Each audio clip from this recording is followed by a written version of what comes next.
Hello everyone, I welcome you all in the lecture number 4 of our chapter Cell the Unit of Life.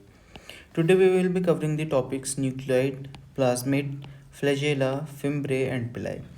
ये पांच छोटे छोटे topics हैं NCERT के इन पांच टॉपिक्स को हम कवर कर रहे होंगे और ये हमारा लेक्चर नंबर 4 है cell the unit of life chapter का।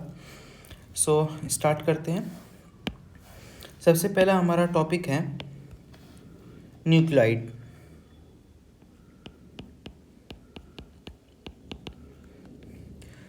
First of all we must know that what is a nucleoid. एक न्यूक्लियोइड होता क्या है। तो फिर देखिए, जो प्रोकैरियोटिक सेल्स होते हैं ये आपको बहुत अच्छे तरीके से पता है कि प्रोकैरियोटिक सेल्स का खुद का न्यूक्लियस जो होता है वो एब्सेंट होता है। तो ये न्यूक्लियस एब्सेंट होता है तो इनके पास क्या होता है, टैंगल्ड मतलब डबल स्ट्रैंडेड, मतलब ऐसे है ना सर्कुलर फॉर्म में डीएनए का एक ये होता है और इसके ऊपर कोई आउटर कवरिंग नहीं होती और ये डबल स्ट्रैंडेड होता है, मतलब दो स्ट्रैंड्स होते हैं इसमें। तो ये दो स्ट्रैंड मिलके एक डीएनए टाइप का स्ट्रक्चर फॉर्म करते हैं और यही इसका एज अ न्यूक्लियस एक्ट करता है। और ये जो नॉन मेम्ब्रेनस न्यूक्लियस है इसे ही हम क्या कहते हैं, न्यूक्लियोइड कहते हैं। और भी इसमें कुछ कंटेंट होते हैं जो कि हम आगे पढ़ेंगे। So first of all let's see what are the other names of nucleoid. तो कौन न्यूक्लियोइड को और हम क्या कहते हैं, न्यूक्लियोइड को हम कहते हैं जीनोफोर भी कहा जाता है न्यूक्लियोइड को, या फिर और क्या कहा जाता है, इनको हम कहते हैं इंसिपिएंट न्यूक्लियस। न्यूक्लियोइड को हम इंसिपिएंट न्यूक्लियस भी कहते हैं, ठीक है। ये हो गया हमारा न्यूक्लियोइड के अदर नेम्स। इनको हम जीनोफोर या फिर इंसिपिएंट न्यूक्लियस के हिसाब से भी के नाम से भी जानते हैं। इसमें क्या होता है कि डबल स्ट्रैंडेड और सर्कुलर डीएनए प्रेजेंट होता है, मतलब ये डबल स्ट्रैंडेड और सर्कुलर डीएनए के फॉर्म में प्रेजेंट होता है। Double stranded and circular DNA मतलब क्या हुआ, सर्कुलर होता है एक तो कुछ ऐसा, और डबल स्ट्रैंड होता है इसमें कुछ ऐसा, दो स्ट्रैंड होता है इसके डीएनए में, ठीक है। तो ये डबल स्ट्रैंडेड और सर्कुलर डीएनए होता है। और क्या होता है, न्यूक्लियोइड दो चीज़ों से मिलकर कंपोज्ड होता है, ठीक है। पहला है हमारा डीएनए और दूसरा आ जाता है, डीएनए क्या था, डबल स्ट्रैंडेड था और सर्कुलर था। दूसरा आ जाता है हमारा आरएनए। ये क्या होता है, सिंगल स्ट्रैंडेड होता है, सिंगल स्ट्रैंडेड, और क्या होता है, लीनियर होता है। मतलब ये ऐसी कुछ ऐसा इस टाइप सा होता है जो कि एक प्रोकैरियोटिक सेल के अंदर पड़ा हुआ होता है, ठीक है।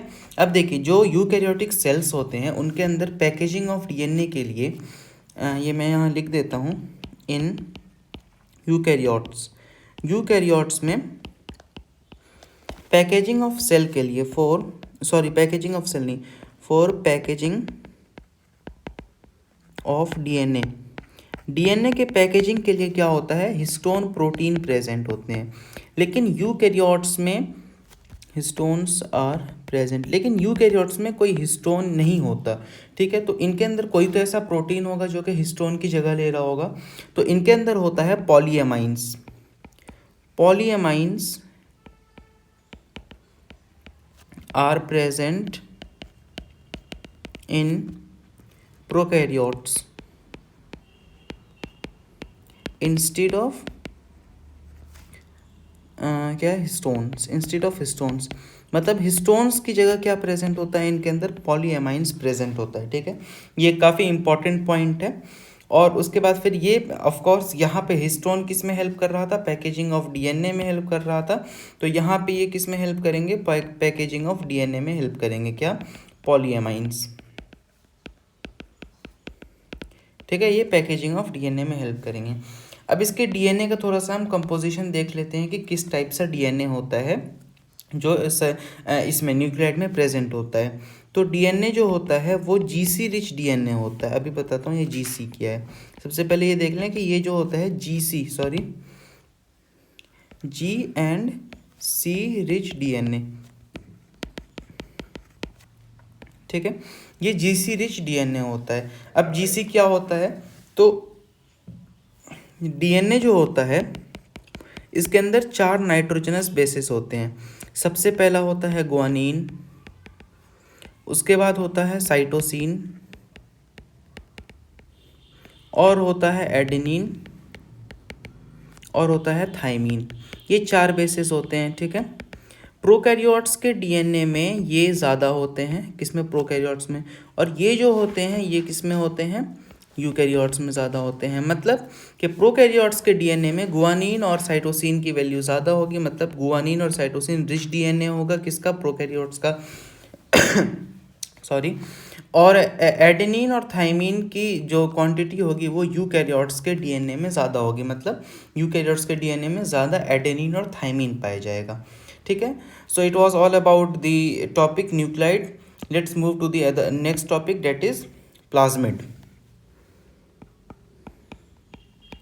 प्लाज्मिड काफ़ी छोटा सा टॉपिक है। ये बेसिकली होता क्या है प्लाज्मिड, मैं बता दूं कि जो प्रोकैरियोट्स होते हैं ना, उनके प्रोकैरियोटिक सेल्स के अंदर जो एक प्रॉपर डीएनए होता है, उसके अलावा एक एक्स्ट्रा क्रोमोसोमल मटेरियल होता है जिसे हम कहते हैं प्लाज्मिड।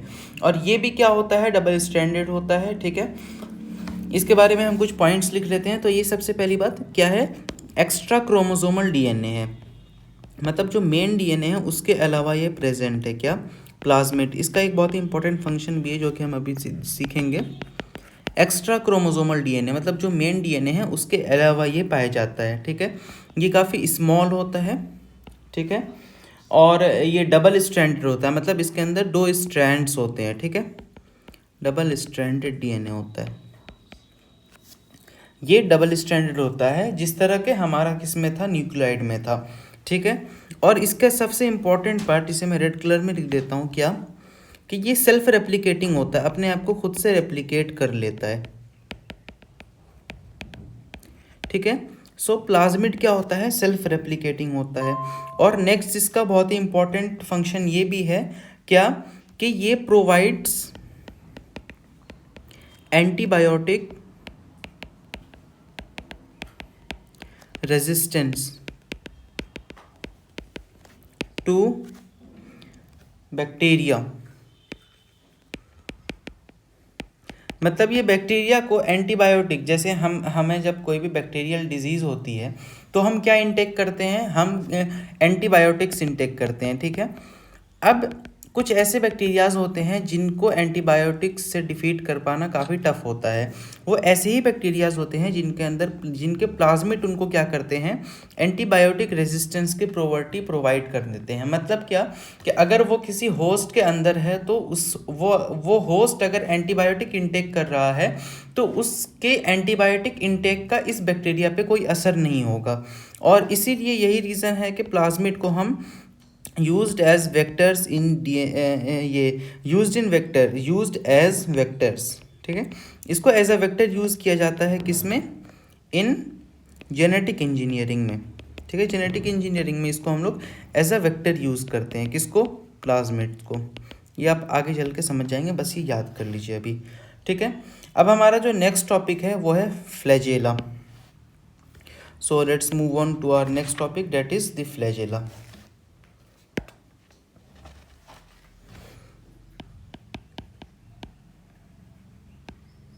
ठीक है, देखिए फ्लैजेला को पढ़ने से पहले हम कुछ बेसिक बात जान लेते हैं, क्या, कि बैक्टीरिया है कोई भी, ठीक है। ये बैक्टीरिया 2 टाइप का हो सकता है on the basis of its movement. पहला होता है मोटाइल बैक्टीरिया और दूसरा होता है नॉन मोटाइल बैक्टीरिया। देखिए मोटाइल, मोटिलिटी मतलब मोटाइल आ रहा है, मोटिलिटी से वर्ड आया है मोटाइल। मोटाइल मतलब क्या होता है, जो एक जगह से दूसरे जगह खुद की वजह से जा सकते हैं। ऐसा नहीं कि अगर उनको हवा बहा के ले गया या फिर पानी बहा के ले गया तो वो मोटाइल है, नहीं, वो उनके अंदर खुद कुछ ऐसा हो जिसकी वजह से वो एक जगह से दूसरे जगह जा सकते हैं, उन्हें हम कहते हैं मोटाइल। और ऐसे जो नहीं जा सकते उन्हें हम कहते हैं नॉन मोटाइल।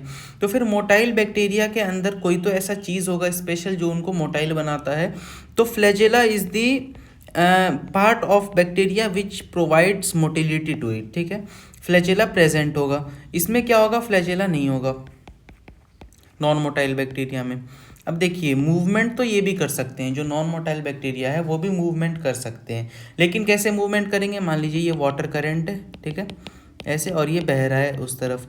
अब यहाँ पे कोई बैक्टीरिया है, ये वाटर करंट के साथ उधर बह जाएगा, तो ये हो गया, ये इसे हम मोटिलिटी नहीं कहेंगे, ये वाटर की वजह से गया। अगर यहाँ वाटर ना होता तो ये बैक्टीरिया खुद की वजह से नहीं जा पाता। तो नॉन मोटाइल बैक्टीरिया भी मूव कर जाते हैं, लेकिन उन्हें कोई मीडियम चाहिए होता है मूव करने के लिए, ठीक है। अब हम फ्लैजेला के बारे में थोड़ा सा कुछ जान लेते हैं। अब हम इस टॉपिक को उठा के इधर ले आते हैं, ठीक है। बस अब यहाँ पे फ्लैजेला के बारे में कुछ पॉइंट्स लिख लेते हैं। तो सबसे पहले क्या है, ये लोकोमोटरी स्ट्रक्चर है बैक्टीरिया का।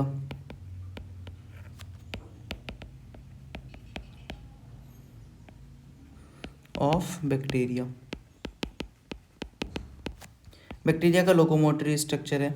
और ऑफ कोर्स ये ज़्यादातर किस में पाया जाएगा, मोटाइल बैक्टीरिया, ज़्यादातर क्या, सारे मोटाइल बैक्टीरिया में ही पाया जाएगा।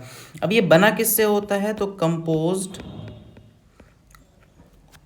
ऑफ, किससे बना हुआ होगा, प्रोटीन से बना हुआ होता है, और इस प्रोटीन का नाम होता है फ्लैजेलिन प्रोटीन। फ्लैजेलिन प्रोटीन से ये बैक्टीरिया क्या होता है, बना हुआ होता है, ठीक है। फ्लैजेलिन प्रोटीन से क्या होता है, जो फ्लैजेला का स्ट्रक्चर होता है बैक्टीरिया जो उसे फ्लैजेला का बैक्टीरिया का जो स्ट्रक्चर होता है फ्लैजेला जो उसे मोटिलिटी में हेल्प करता है, वो किससे बना हुआ होता है, फ्लैजेलिन प्रोटीन से बना हुआ होता है, ठीक है। अब हम इसका स्ट्रक्चर देख लेते हैं थोड़ा सा।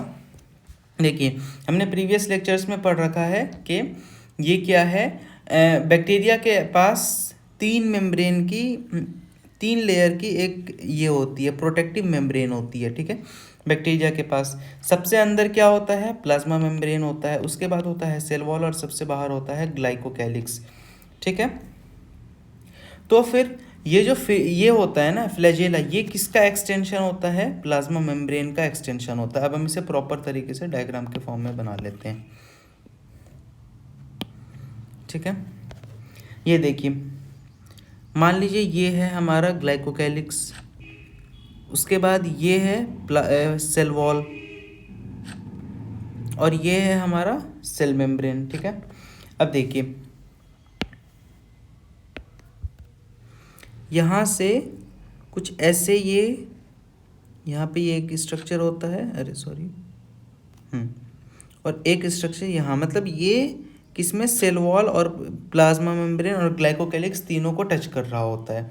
और इसे हम कहते हैं क्या, बेसल बॉडी, इसे हम कहते हैं बेसल बॉडी, ये एक स्ट्रक्चर होता है। फिर एक यहाँ पे कर्व्ड सा एक स्ट्रक्चर होता है, ठीक है, सॉरी,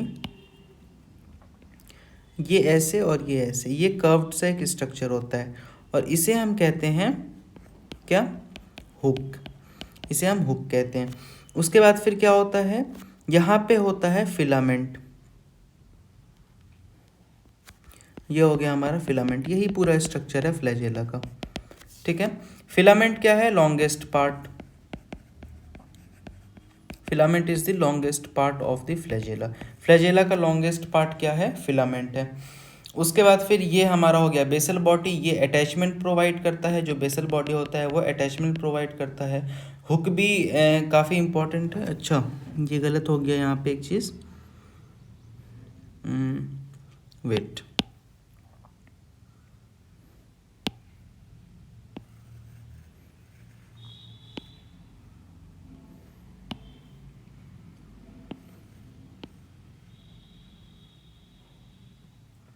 अब सही है, ठीक है, ये अब सही डायग्राम बना, ठीक है। ये क्या है, हुक, और ये मतलब इसको एडेशन प्रोवाइड करता है कौन, बेसल बॉडी अटैच्ड रखता है, हुक एक स्ट्रक्चर है, और फिर फिलामेंट है, यही मेन लोकोमोशन में हेल्प करता है। और ये बात आपको याद रखना है क्या, कि filament is the longest part of the out of all three parts. उसके बाद फिर नेक्स्ट जो हमारा स्ट्रक्चर आता है वो आता है पिलाई। पिलाई क्या है, बहुत ही इजी सा है। अब तो पिलाए और हमारा रह रहा है फिम्ब्रे, ये दोनों काफ़ी छोटे छोटे से टॉपिक्स हैं। इसके बाद फिर हम इसका एनसीईआरटी रिकैप देख लेंगे एक बार। देखिए, पिलाए आर सबसे पहली बात पिलाई क्या है, तो पिलाई आर प्रोटोप्लाज्मिक ये एक्सटेंशंस, पिलाई आर प्रोटोप्लाज्मिक एक्सटेंशंस होता है, मतलब ये प्रोटोप्लाज्म से एक्सटेंड कर रहा होता है, प्रोटोप्लाज्मिक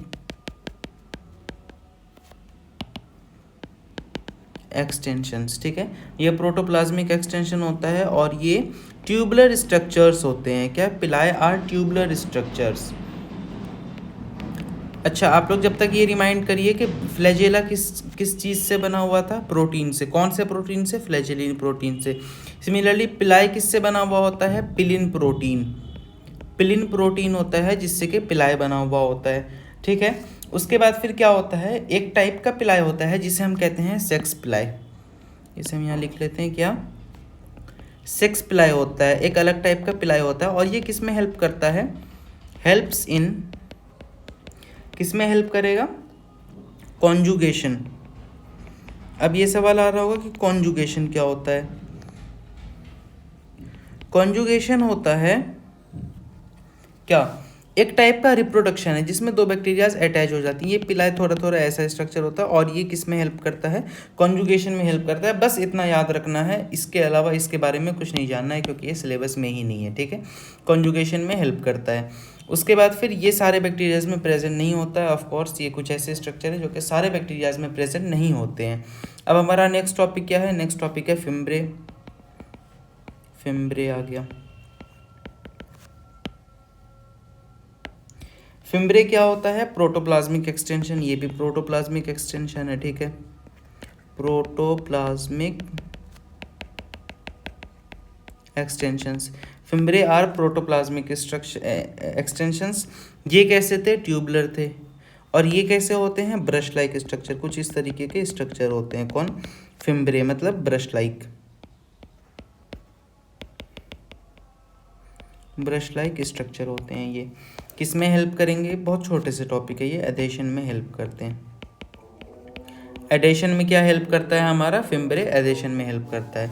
अब हम नेक्स्ट लेक्चर में इस जितना हमने पढ़ा है उसका एक एनसीईआरटी रिकैप लेंगे और फिर हम नेक्स्ट टॉपिक जो कि है हमारा राइबोसोम्स और इंक्लूजन बॉडीज उससे कंटिन्यू करेंगे। Till then stay tuned, thank you.